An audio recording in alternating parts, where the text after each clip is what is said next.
Hi everybody, welcome to GTCoding. In this tutorial series, we are designing this blog homepage using Next.js. Now, in the previous video, we set up our project, and right now we have set up Shadcn, and also we have set up the fonts of our website. Now, in this video, we will start designing the components of our website. So let's get started. In this video, we will design the navbar of our website. If you go to our source code, here we can see that this is our homepage right now. So what we will do is inside the components folder, let's create a new file called navigation.tsx. Now you can name this file anything you want. Now for now, I'll just go ahead and export default function, and let's call it navigation. And here I'll just return a div, and let's type navigation over here. And let's go back to our page.tsx file, which is the main home page. And here, instead of this h1 and button tag, I'll just go ahead and import the navigation component that we just created. So I'll just type navigation, and I'll just import it from @components navigation. So let's self-close this, and I'll just remove this button import from here. And if you go back to our website, here we can see that navigation is being displayed over here. Right now, let's go ahead and start designing this navigation component. So the first thing we will do is we'll create a file with the name of constants.ts, and we'll store all these nav items inside that file. So let's go to a lib folder, and let's create a new file called constants.ts. Let's change this to ts. And here, let's go ahead and export a const called nav items, and let's set it equal to an array. Now in this array, we will have several objects. So we will have the name. So the name will be home for the first one. So let's type home over here, and the next one is the href, which is the link. So the home page is /, and let's create one more object, and here we need to have name, and let's set it to categories. And in the href, we need to type / categories, and then let's go ahead and type name, and next one is about. So let's type about over here, and href will be / about. And then lastly, we have contact. So let's type name, contact, and href / contact. So these are going to be the nav items, and we're going to loop through all these nav items and display them in our navbar. So in this way, when you separate your data into multiple pieces, you'll be able to make changes easier later. So for example, if you want to add a new nav item here, then you can just go ahead and create a new object, and it will be added to your navbar with the correct styling. So now let's go to our navigation component, and let's go ahead and delete this div, and let's return a nav. So in this nav, let's go ahead and add some class names. So first of all, we'll make it sticky, and I'll just add some text over here, navigation. Let's go back, and this is how it looks. So let's add some classes, sticky, which means that when we scroll down, it will stay at the top. And let's also add some more class names. So let's set the top to 0, and let's set the z index to 50 so that it is above all the other elements of our website. And let's set the background color to bg background /80, which is the opacity. So if you hover over this, we can see that we have the actual CSS being displayed over here. Now if you go back to our globals.css file, here we can see that we have these variables over here, and if you scroll down, we have this background over here. So this is what is used in our navigation component when we use this bg background class. And let's go ahead and add a backdrop blur md, which will have this background blur effect. When we scroll down, here we can see that we have this text being displayed slightly like a glass effect. And then we'll go ahead and add a border. Let's type border b.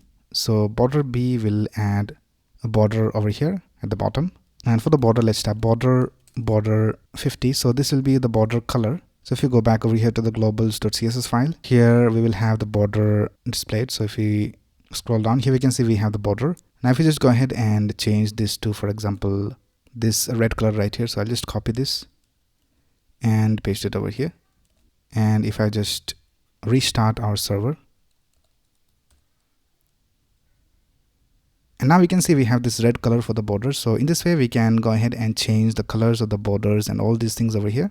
And we'll make changes to these colors as we move on with our tutorials. So here, let's go ahead and bring it back to the previous color. And now let's go ahead and create a div inside this nav. For this div, let's go ahead and add some classes. So let's type class name. Let's set the max width to 7 XL, which is like 1280 pixels. And let's go ahead and set the margin left and right to auto. So MX auto. Let's set the padding left and right to 4. And for larger screens, let's go ahead and type SM, which is greater than the smaller screen size. So let's type SM colon padding left and right of 6. And for even larger screens, let's type padding left and right of 8. And now if you go ahead and type something over here, if you go back here, we can see we have the correct max width over here. And now we need to have two elements over here. We need to have this logo on the left side and these nav menu items on the right side. So for that, let's go ahead and create a div inside here. And let's add some class names over here. So let's type flex to bring the items one next to the other. Let's type justify between so that both the items are to the extreme left and right sides. And let's also type items center so that they are centered vertically. And let's also set the height to 16. And this is how it looks. So if you go back to our original website, if I change this into the light mode, this is how our navbar looks. Now let's go ahead and create the logo. So here inside the div, let's create another div and let's give it some class names and let's type flex shrink 0. And in that, let's go ahead and create an h1. Let's type resonance over here. Now for this logo, let's go ahead and add some classes. So let's type class name. Let's type text XL for a larger text. Let's type font serif for the Playfair display font. Let's type font bold and text foreground, which is a color. So this is how it looks right now. So with that, we have styled our logo. And now let's go ahead and display these nav items on the right side. So let's go ahead and go outside this div and let's create a comment. I'll just type desktop navigation. And here for the logo, I'll just create a comment. I'll just type logo. And here for the desktop nav, let's go ahead and create a div.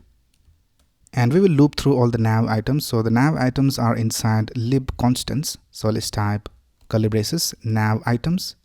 And let's import it from lib constants. And let's type dot map to loop through all these nav items. So I'll just call each of these items item. And here let's create an arrow function. And let's return a link.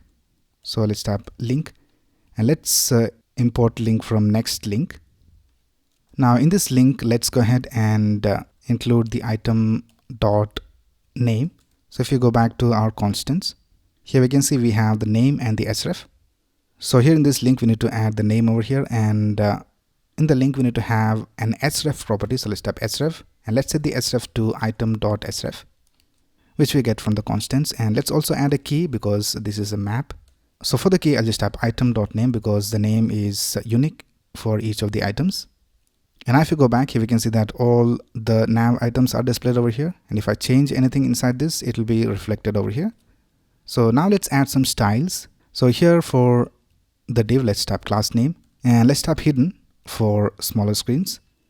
And for medium screens and larger, let's type display of flex and items to the center and space x8. So it will have spacing between the elements horizontally. So this is how it looks. Now for each of these links, let's add some styles. So here for the link, let's add some class names over here. So let's type class name. Let's type text small, font medium for the font weight. And for the text color, let's type text muted foreground. And all these colors are coming from this globals.css file. So here we can see we have foreground color over here. And when we hover over the text, we need to have text foreground. And let's add a transition for the colors. And let's type duration of 200 milliseconds. Now let's go back and this is how it looks. So if you hover over this, we can see that the color changes. And now let's go ahead and update the colors of our globals.css file so that we have the correct colors in our application. So let's go to our globals.css file and here let's make some changes. First of all, we have the background color and it is set to white. And for the dark version, we need to have a different color. So here for the dark background, let's change the colors over here. So I'll just add the color of our website. You can change this to whatever you want. So I'll just type 0.1371, 0.036, 258.5. So this is a different type of color code. It is OKLCH. You can also use RGBA and different color styles, but by default it is using OKLCH.